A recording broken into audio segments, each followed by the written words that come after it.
జయ శ్రీరామ్.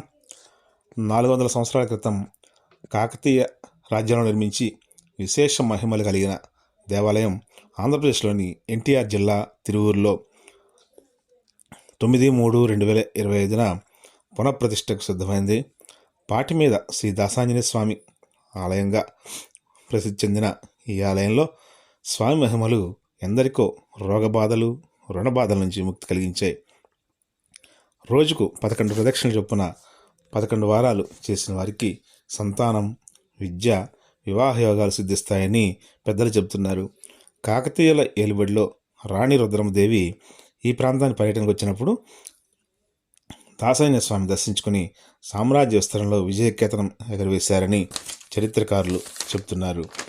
నాటి నుంచి కోరిన వారి కోరికలు తీర్చే ఇష్టదైవంగా భాసిల్లుతున్న శ్రీ దాసాంజనేయ స్వామి పునఃప్రతిష్ఠ జరిగిన ఆలయంలో ఈ నెల 9వ తేదీన ప్రవేశించబోతున్నారు.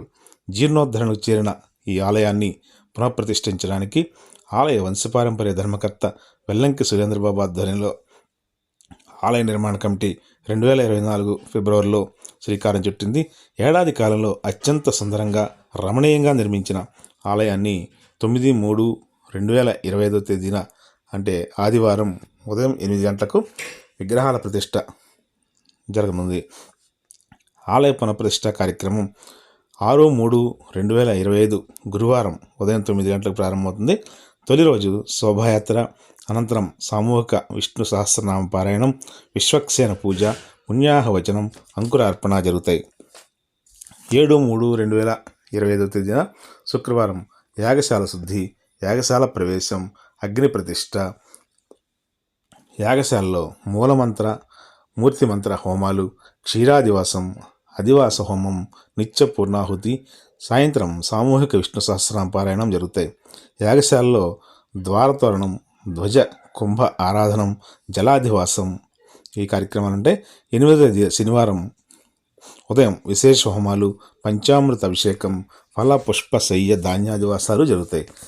9/3/2025 ఆదివారం ఉదయం 6 గంటల నుంచి విశేష హోమాలు, మహాపూర్ణాహుతి, అనంతరం 10:53 యంత్రస్థాపన, ధ్వజస్తంభ స్థాపన, విగ్రహ స్థాపన, ప్రథమ ఆరాధన, మహాకుంభ ప్రోక్షణ, శాంతి కళ్యాణం, అన్నదాన కార్యక్రమం నిర్వహిస్తారు. ఆలయ ప్రాంగణంలో 12 అడుగుల అభయాంజనేయ స్వామి విగ్రహం కూడా ప్రత్యేక ఆకర్షణగా నిలుస్తుంది. దేవాలయ శిల్పి పుచ్చకాయల వెంకటేశ్వరరావు ఆలయ నిర్మాణాన్ని సుందరంగా తీర్చిదిద్దారు. ఆలయంలో దాసాంజనేయ స్వామితో పాటు సీతారామచంద్ర స్వామి, వ్యూహ వెంకటేశ్వర స్వామి, శ్రీకృష్ణ గోదాదేవి విగ్రహాలు, భగవత్ రామానుజాస విగ్రహం కూడా ప్రతిష్ఠిస్తారు. ఈ ఆలయాన్ని ప్రతి ఒక్కరూ తప్పక దర్శించుకోండి. Thank you very much.